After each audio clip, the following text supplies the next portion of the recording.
welcome you all back to the Lacrosse Rundown. If you're new here, I'm Charlotte North. This is ESPN's Jay Alter. It is 2026 officially, and we are here to kick off season 2 of the best lacrosse show that exists on planet Earth. So welcome if you're new.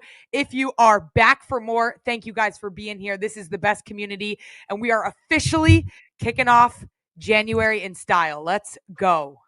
Well, it's funny you use that word style, Charlotte. We'll get to that in a minute. But I am just so happy to be back with you. Happy to be back with the Lacrosse Rundown community. I missed everybody over the holidays. We had been cranking episodes in such a consistent fashion, but it was good to kind of reset the batteries, enjoy some family time over the holidays and the start of 2026. And now, buckle up, get ready, because really from now, we were just talking about it, through the summer, there's going to be live lacrosse every single week, something to talk about. And I look at it in 3 different prongs, if you will. You've got the international game, which you were just at Team USA camp. We'll talk about that in a second. And the World Cup coming this summer in Japan. Really looking forward to that. And then you've got the professional league, WLL, Champ Series right around the corner, a little more than a month from now. And then a full summer series coming this summer for the first time in the history of women's lacrosse. And then you got the college game, men's and women's side, with so much star power coming back, and obviously so much to talk about in the college game. So you got college, international, and pro really leveling up in 2026. And as the sport of lacrosse continues to level up, the Lacrosse Rundown has to level up as well. You mentioned we're back for season 2. We've got a sponsor. Breaking and we news. are so excited to announce this tonight. Rhone, the apparel company, is going to be joining the Lacrosse Rundown community as our presenting sponsor. I'm rocking Rhone right now. I'm sure a lot of people already have Rhone, but if you have not heard of it, you got to dial in, because this is an apparel company that is so much more than outfitting athletes.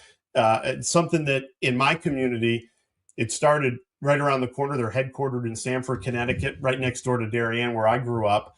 And they do such a good job, Charlotte, of impacting communities, impacting sports.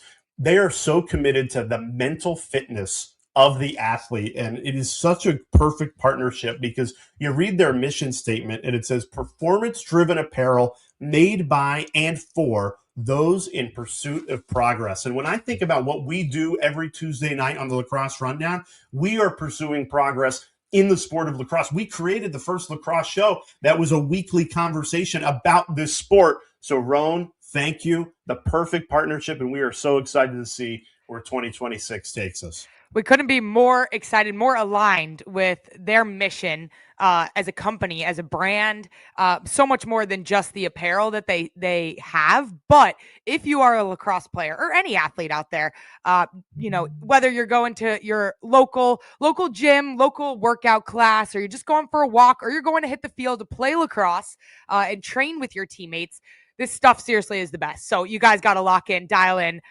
head over to their website. If you got a store where you live, you got to check it out, because it's truly some of the best stuff. And we can't wait to just continue to align on their mission and spread the word through the Lacrosse Rundown to you guys, and have them be a partner in what we're trying to build and what you guys have helped us build so far. So we appreciate you guys. None of this would be possible without you guys who show up each week and who are just dedicated and passionate about the same things that we are.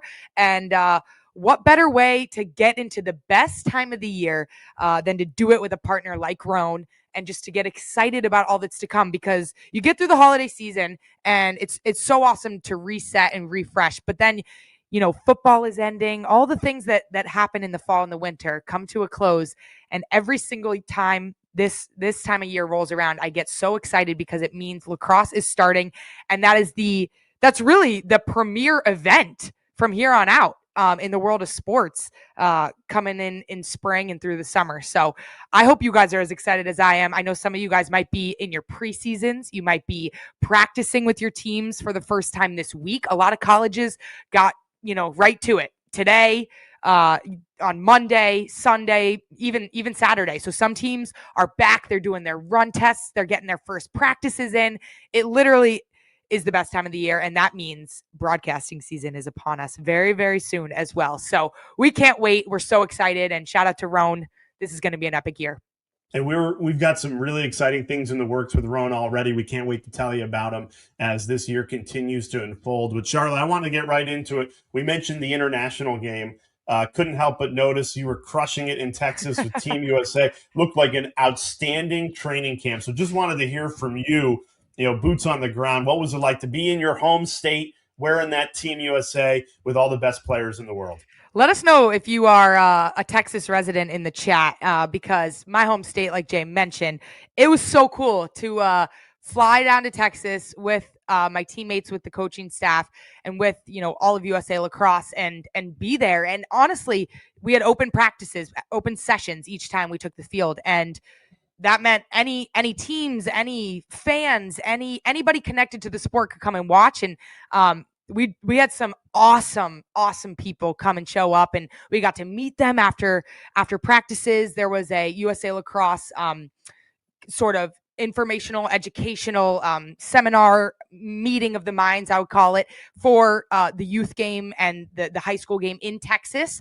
And that occurred, after, or before we were practicing. But it was so cool to see so many people who love the sport so dearly in the state I grew up in show up, be so excited that we were there, and to see how much the sport has grown. I know we say it a lot on this show, and we talk about the ways in which the sport has grown, especially in the media and on television, but you see these coaches putting in the hours and starting these programs from essentially nothing. Still not a sanctioned sport in Texas. It should be, and it will be. Really? It I will. did not know that. I know it's crazy. So because all these, you would assume in a state like that where the participation number is just constantly rising, you would assume, all these high schools would have it.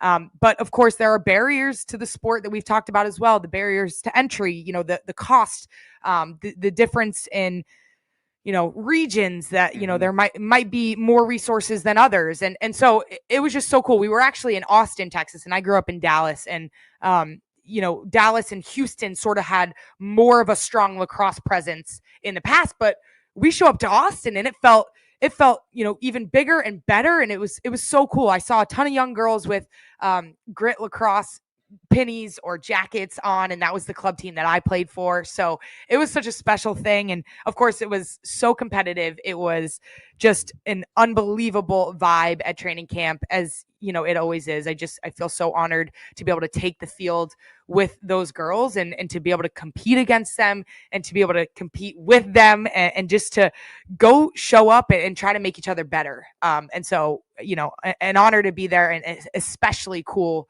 training camp to be in Texas. I always laugh, Charlotte, when I look at the team photo and I see so many Boston College and North Carolina players that had these drag out wars for ACC championships and national championships now on the same team through the generations.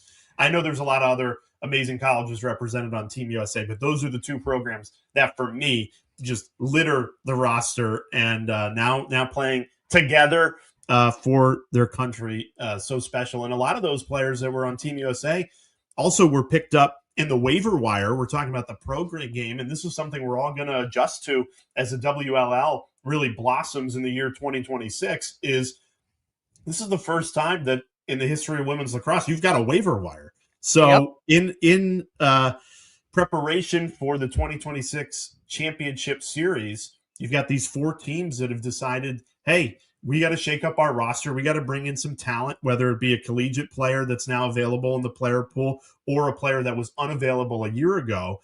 And let's try and make the roster the best it can be. And look, I thought the rosters were star-studded last year. I mean, incredible talent. But you look at these names, they've leveled up. I mean, oh yeah. I don't know where you want to start, Charlotte, but like for me, you look at a team like the Maryland Charm, bringing in Allie Kennedy, arguably the best two-way player on the planet, and Ashley Humphrey, who's the leader in assists in the history of college lacrosse, like along with a ton of other names.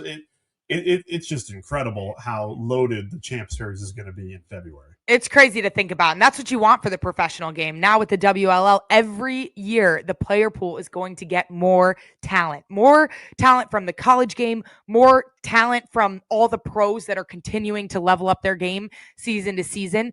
And that's exactly what you want. It is so competitive to make a roster, especially for the championship series, which is coming up so soon. We're about a month away, and it's a roster of 13 players, because it is in the sixes format, which, we've talked a lot about on this show, but we can't wait to reintroduce and introduce to some of you who are new to this show for season 2 what the sixes format looks like, and what it's going to look like at the championship series with these 4 professional teams, and kind of how all of these players have come together on a roster and worked towards building chemistry and building a team and an organization that's trying to chase down a championship. And then, of course, we mentioned this at the end of last year, but we've got a full summer ahead of us as well in the 10v10 format. So it's going to be so interesting to see how these teams, show how these teams come together and how they evolve, not only in the championship series, which is coming up this February and March, but also throughout the summer season when the format changes. Maybe you add players at different positions, and we'll talk more about that later on. But like you mentioned, the first waiver wire that's ever existed in the women's professional game. It's so exciting to just say that and to see all these names of people who are now pro lacrosse players. And I can't wait to take the field with my Boston Guard teammates here shortly. Just another thing that you guys have to look forward to. We told you it's going to be a crazy next few months for you guys as lacrosse fans. But yeah, these waiver wire results, I got to shout out my own team, of course. We've got an unbelievable addition in the midfield. We've got Fallon Vaughn.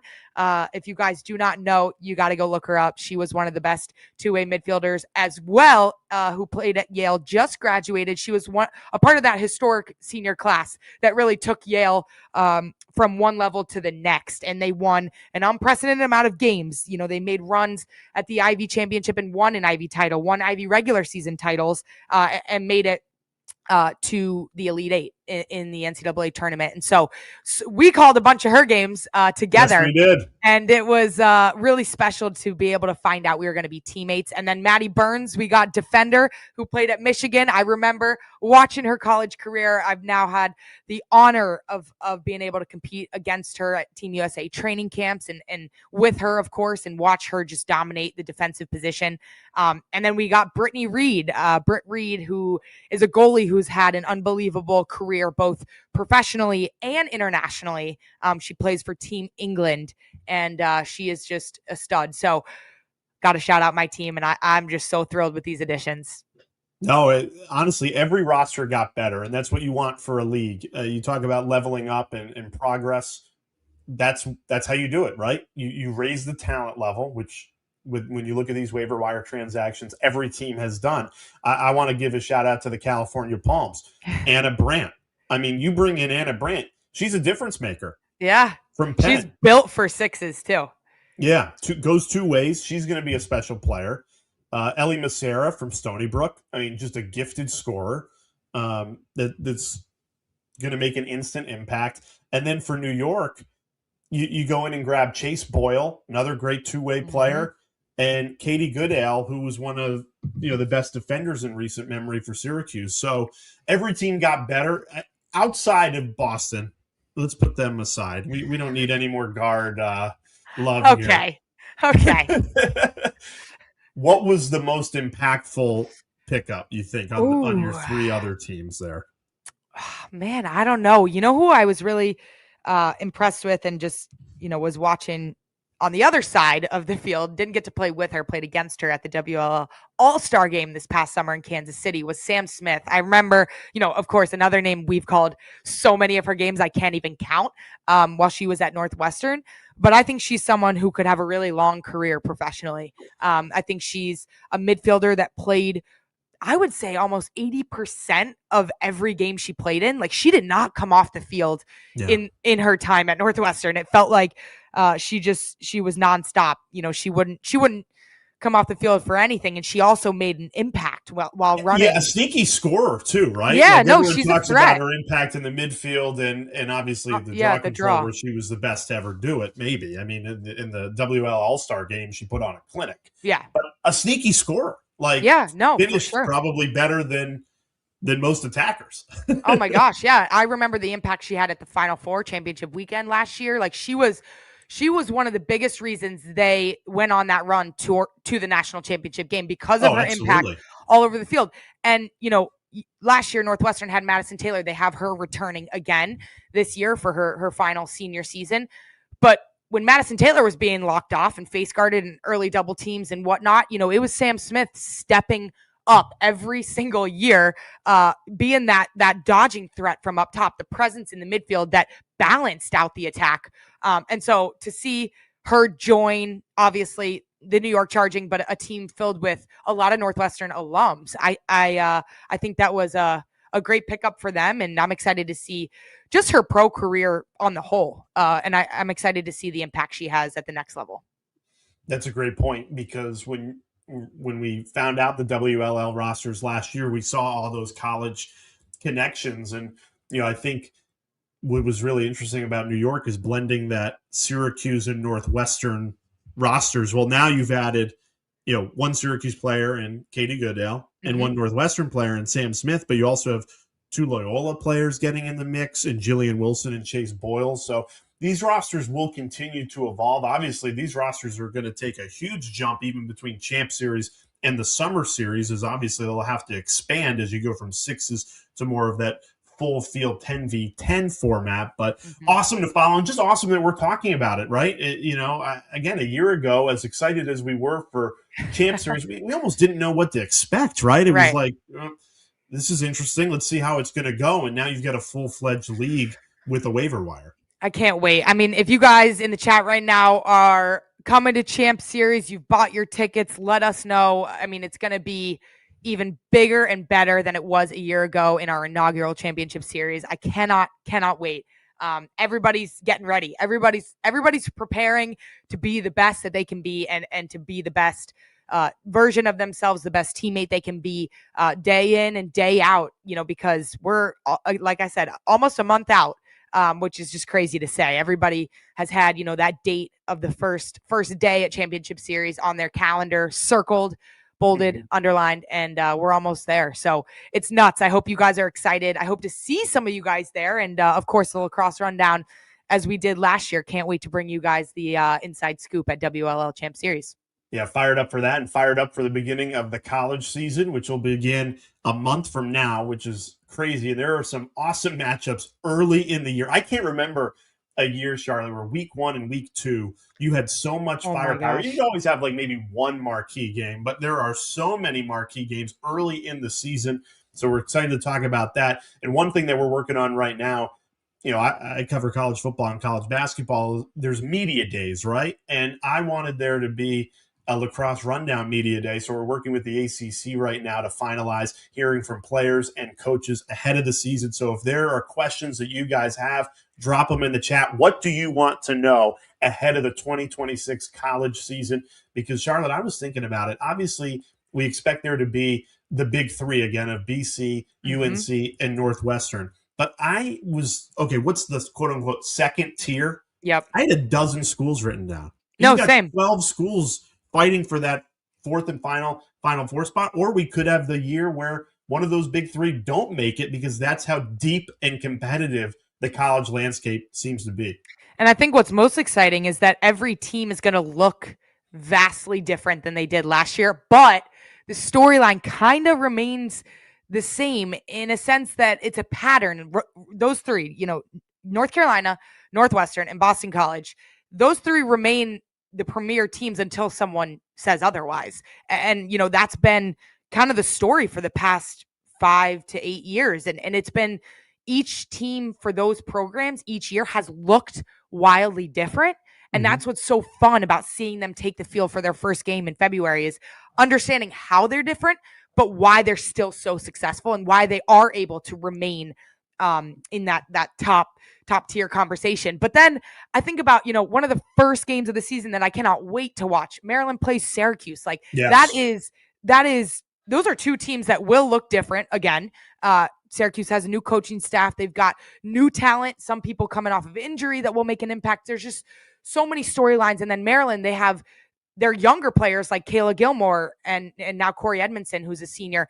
those players are veterans, and they're going after it. They're hungry to bring Maryland back to where Maryland was. And so it's going to be unbelievable to see the week 1 matchups. I don't think we've ever had such exciting top 10, top 15 matchups in week 1, more than just one. There's multiple. So again, I hope you guys are excited. We can't wait to get back into the booth, but we more importantly can't wait to hear your guys' opinions each week and hear what games you guys are tuning into, what you're excited to see, what players you guys like to watch. Of course, Madison Taylor is a name that comes to mind because it is her final year. We mentioned that, but she's a senior for Northwestern. She shattered the single season goals record a year ago, and who knows what she has in store for this upcoming season, because as we also have mentioned, the Final Four will be in Chicago at Northwestern. So does the storybook ending occur? Only time will tell. But there are so many people, so many teams that I cannot wait to watch this year. Yeah, I mean, you mentioned Maryland, which is a really interesting one because it's that team that wants to return to glory, right? The perennial power that's been down for their standards the last couple of seasons. Can they get back to where they belong, right? And where they have been for decades? I don't know how much you've been following the college football playoff, Charlotte, but I've been so captivated by Indiana, right? Yeah. Because in sports, we so rarely get that team that comes from nowhere and has a special season like they are having, undefeated, about to play for a national championship. For me, it's, gosh, if the sport of lacrosse is going to grow to where we want it to grow, how good would an Indiana-type team be for the sport of lacrosse, right? A team that comes out of nowhere with a swagger and an attitude and knocks off a Boston College or a Northwestern or North Carolina. So to me, it's, can you get a Maryland, who's kind of like Miami, right, returning to glory? Yep. Or who's going to be that new kid on the block? Could it be a Clemson, right? Florida State. Could it be a Florida State, right? Who's just going to come in and say, we're here now and you're going to have to deal with it. So these are all very interesting things to follow as a new year starts. And the one thing that I love about this time of year, and I say it right before our national championship broadcast, every player in the country right now has a dream of playing for a national championship. Yep. That's what gets you through a cold weather practice in January. The hard yards of we're going to play for a national championship. Only 2 teams will get to do it when we're sitting in Chicago Memorial Day weekend. Crazy to think about. And it is. And we'll be here to cover it with you the whole way. And I just, again, want to reiterate how excited I am for lacrosse to take the next step. We've talked for years about that next step. It feels like 2026. It finally is there, and we are thrilled to have everyone along for the ride here in the Lacrosse Rundown community. Couldn't agree more. If you guys are feeling the winter grind, if you guys are feeling the preseason grind, the long practices, the long runs, the long lifts, the run tests, the endless scouting sessions, you name it, it is worth it. If you didn't just listen to Jay explain how badly everybody wants to be there at the end, standing on the final day, it is so worth it. So just keep pushing and give everything you have, because what you do now affects that fate at the end. It does. It really impacts how your team will do. And everybody has a role. Everybody's role matters just as much as the person to the right and left of you. So I hope you guys feel the motivated, refreshed energy of preseason. I mean, truly, the first game feels in sight. If you feel like you can see the light at the end of the tunnel where you're ready to hit the gas pedal and just go play another opponent. But these next few weeks are critical. You just prepare and prepare and prepare, and then you finally get to unleash on your first opponent, no matter what level you play at. High school, if you play middle school, if you play club, if you play college, if you play professionally or internationally, no matter what it is, you can't wait for that first game, but the preseason grind is real and it matters. So you mentioned Indiana, Jay. I got to go back to that because they won the transfer portal for sure. Yes. And the impact that the transfers have had on their team to carry them and to be kind of that core of the team. I'm thinking about Northwestern and the way that they won the transfer portal. You and I think so alike, because when you said won the transfer portal, the first thing I saw was that Wildcat logo. Yeah. I mean, No, I just literally. feel like, they hit a home run in the portal and it's in Yeah. Chicago. It's just all setting up, I right? I mean, it's all know. setting up.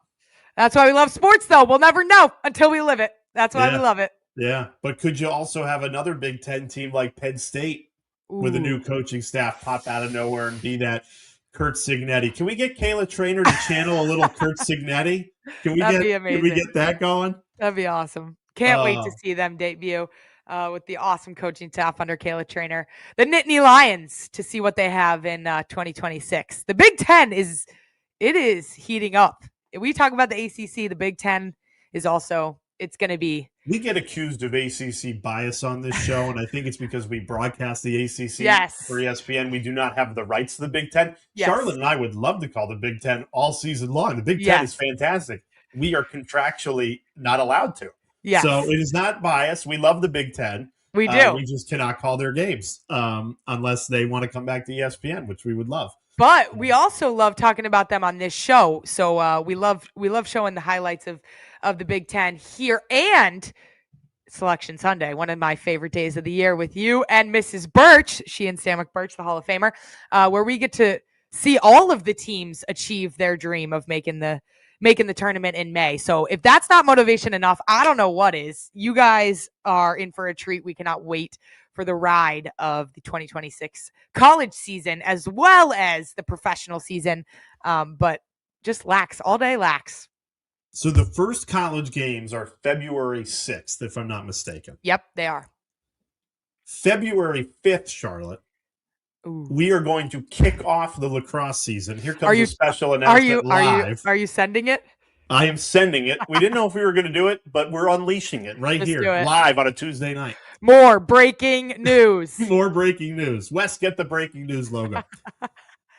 Our first audience-filled live show to kick off the 2026 season in my hometown of Darien, Connecticut. We're bringing Charlotte to the home of the Blue Wave, the home of the reigning Tewaaraton winner, her teammate with Team USA, Chloe Humphrey.